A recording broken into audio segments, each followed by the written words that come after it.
Hey everybody, Cheri Dotterer here from The Writing Glitch.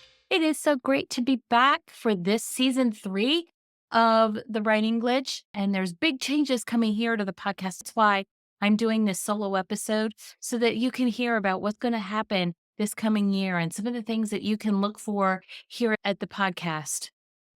One of the biggest changes that we are doing is we are shifting our release date from Tuesdays to Thursdays. And the reason being is I'm increasing the number of episodes per month. And I have another podcast. I don't know if you knew that. I have a second podcast. That's why you also might hear some changes in the music. It's okay. You've still got the right place. Don't worry about that. All right. So my whole reason for doing this is because I want to serve you. I want to serve you better. So what are some of the things and how am I going to increase over the next couple months? First thing is first, we're going to continue those interviews. We're going to continue. And the focus this year is structured literacy from the reading stage to the writing stage. And how are we bridging that gap? How we can fill in that cumulative status. Because when I go back and I look at writing programs, a lot of them will be explicitly teaching how to form a letter. Systematic, there's a system of sequence of how to write the letters and how to teach them. It's a very multisensory. There's a lot of multisensory programs out there. But one of the things that I felt was missing a year or so ago was cumulative. They weren't building on this connection between the science of reading and how we bring it over to writing. But there are some programs that are bridging that gap right now. And those are the ones that we are going to share and highlight this year. But in 15-minute, 20-minute interview, it's really hard to share their products. I've decided that I'm actually going to take what products they are that are bridging that gap right now this year. And we are going to be sharing a bunch of those products with you. Some of the handwriting curricula that's out there, some of the multisensory. It's hard to say what I'm going to actually be able to share with each one of the programs, but that is where we are starting and we've already started our interview process and we're going to be doing some product reviews this week yet and get them out to you on a weekly basis.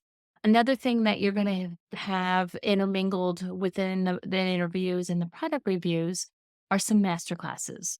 On disabilitylabs.com, you're going to see at the very bottom of that page some masterclasses that have been done in the past. We want to build on those so that you can have access to some very inexpensive CEUs. If you want to get the CEUs for those, you can listen here and get sometimes all, depends on how long the episode is, excerpts for sure of masterclasses that we are going to also put on that website. And then the fourth week of the month or fourth quarter or somewhere around there, it's not going to be every fourth week. But another thing that we're going to do is a book study on handwriting, brain body disconnect. My working copy that I use, and it's getting pretty shabby, but Handwriting, Brain Body Disconnect was a book I wrote back in 2019. And I haven't ever really done a book study on it, but one of my students, Teresa, just did a book study, and we're going to take excerpts from her book study, and we're going to share those with you. Not their entirety, but you'll be able to hear little bits and pieces of what she shared about excerpts from the book. I'm probably not going to do a whole lot in that fifth week. There's a couple of months that have that fifth Thursday of the month. Probably not going to be sharing a whole lot in those weeks. Any times that's like it's Thanksgiving, it's the end of December between Christmas and New Year. It doesn't fit. Those are weeks for you. Those aren't weeks for professional learning. That's I wanted to share the live events that are coming up. We are going to have live events starting at 9:30 in the morning. Typically, not always, but typically the first Saturday of the month is Saturday Math. Saturday Math is much more focused on math with some understanding of what happens from the neuroscience perspective. Third Saturday of the month is Tier 1 workshops, and that is what the other podcast is all about. But Tier 1 workshops is a paid program, and we are in there and we are sharing how to share math concepts from the visual perspective to build on the knowledge base and improve number sense. Many kids that are struggling with writing also struggle with mathematics because they have a really poor lack of number sense. It reflects back to they have a poor sense of letter identification as well. So the two kind of go together, but we have using shapes, number as shape. We have several strategies that we are using, and we're going to start off with some squares and rectangles and move into some much more complex looking things. The one on September 21st is called the locker problem. Be interested to see what that looks like. But it's not just for math teachers, it's also for occupational therapists. If you are an OT and you're thinking, why do I want to go to a math thing? Because you can then take some of the neuroscience that we're teaching in that program and apply it in your practice. And I firmly believe that OT is needed in math as just as much as we are needed in literacy. And this is a program to help give you the tools that you need to get you there. And we are also going to have some masterclasses throughout the week. The two that are scheduled at this point in time, one of them is scheduled the end of September, and that'll be on a Wednesday evening. Cindy Frederick Fulton, she's going to come in on a Wednesday night, and she's going to talk a little bit about the connection between horses and writing. And Ashton Rosenheiser was on episode 18 last season. She's going to come in and she's going to actually teach us how to sketchnote. If you liked that episode, come and join us and listen to Ashton talk a little bit about how to sketchnote and get some practice at doing it. We also have some live in-person events coming up. The first one that is live and in person is a 2-day event. It is the 3D Summit at 3dsummit.org. And that is the 3Ds, dyslexia, dysgraphia, and dyscalculia. And we're going to touch on a little bit of intervention for the whole classroom for the occupational therapist. I will also be headed down to Texas to the Council on Educators for Students with Disabilities in Austin, Texas in October. If you are down in Texas and you're planning on going to that CESD conference for dyslexia, you'll be able to see me there. I have a brand new SMS system. The only reason that we are doing this is so that we can communicate with you. It is not to be sold. It is not to abuse your phone number. We are utilizing it to communicate with you. It's another resource. If you would like text reminders for any of the events that we have happening, text 833-945-4667. Text events to 833-945-4667. And I will make sure that number is in the show notes so that you can reach out. And before I go today, I just wanted to do a short teaching with you, and that is conscious breathing. I talk about that in my book, Conscious Breathing. And basically, the concept of conscious breathing is yoga breathing. It's that when you're really thinking about what you're doing with your breath. When you're meditating, you're concentrating on breathing in and breathing out. Many kids just do not know how to breathe in and out beyond that shallow breath that we utilize just to exist. Teaching them how to get their lungs moving and get those muscles in their trunk moving consciously is going to change their ability to learn and retain and focus, attention and focus and learning and retention, all of those pieces, how we breathe. One of the first things I'm going to teach you this year is conscious breathing. And why? I said kids need oxygen for attention. Kids just do not know how to go beyond shallow breathing. So, how do we teach this and make this fun with kids?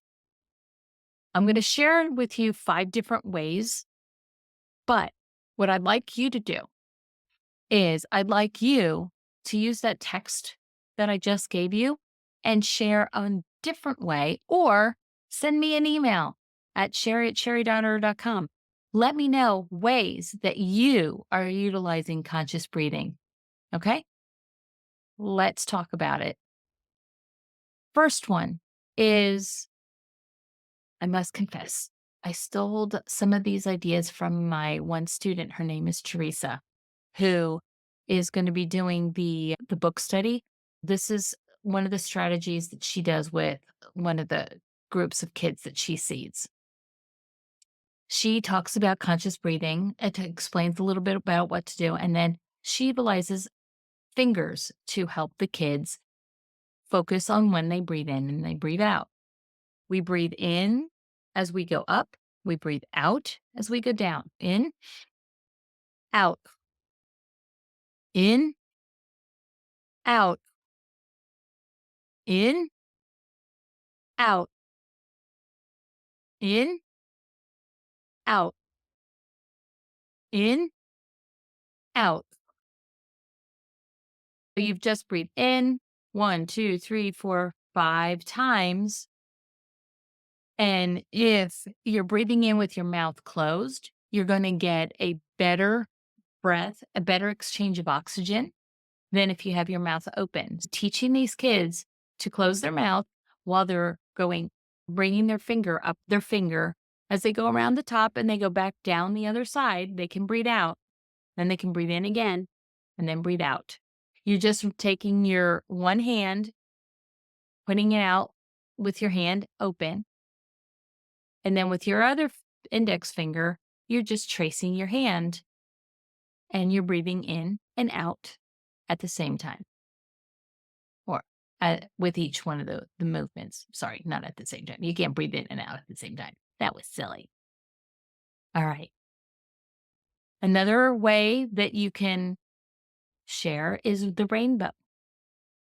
You have the left over to the right. How many colors are in the rainbow? Around 6, 5, 6, right? Start at the left, breathe in. As you go back and trace it back, you breathe out. Breathe in on the next color. Breathe out. As you're breathing, going from left to right, and you're motioning that arch, you're breathing in or you're breathing out. And follow the colors of the rainbow once in each direction for the breath in and the breath out. Now, the other one is belly breathing. This one's going to be harder for the kids because they just do not understand and they don't necessarily coordinate initially. But have them lay on the floor. And I'm not going to do that because that would take me away from the microphone. But have them lay on the floor, put their hands on their belly, and try to raise. It's like raising their belly. Like try to have their belly raise like they were pulling it with a string. Breathe in, pull it with a string, breathe out, where they're putting the string back through their body to the other side. The idea of a doll with a pull string, but you're pulling it in the front. Pull it, breathe in, raise your belly, breathe out, pull on the string in the back, and exhale. Hopefully that makes sense. Then we can use almost any shape. We can use a shamrock. We can use a heart. We can use a diamond. It doesn't matter. But you're going to start at one point on the shape. If I'm going to do a diamond, I'm going to start at the one point. I'm going to breathe in. Next angle, I'm going to breathe out. Next angle, I'm going to breathe in. Next angle, I'm going to breathe out. On a heart, maybe start at the bottom point. Breathe in. Go up over the arch. Breathe out. A shamrock, we breathe in. One of the hearts of the shamrock. Next one, breathe in. Breathe out. Finish the second heart. This third heart, breathe in. Breathe out. You could use a bear. You could use a duck. It doesn't really matter as long as the shape is something that you can breathe in and breathe out. You can also breathe in and out to numbers and letters. Take the number 5. You're going to breathe in when you draw the line down. Breathe out when you make the circle. Breathe in when you put the hat on top. You can go through all your numbers like that. You can do that with letters. And you can pick. You could do their name. They're going to breathe in with one letter, out with another, or parts of the letters. You choose. But I want you to share with me via email, via video, on Instagram. It doesn't really matter. Share with me how you are implementing breathing activities with your students. That ends our State of the Union, I guess is the way you call it. That's what I keep calling it. My State of the Union address for season 3 of the Writing Glitch podcast. This has been Cheri Dotterer, your classroom coach. I am here to help you understand more about what's happening out in the world that's impacting our kids' writing skills. Coming up next week, we're going to have Christina Bretz, Dr. Christina Bretz. She is the Senior Professional Learning Developer with Learning Without Tears. The following week, we're going to review some of the products that Learning Without Tears has. For the next 2 weeks, you're going to get to hear a little bit about Learning Without Tears. Until next week, make sure that you go be awesome, be brilliant, because you were put here for such a time as this.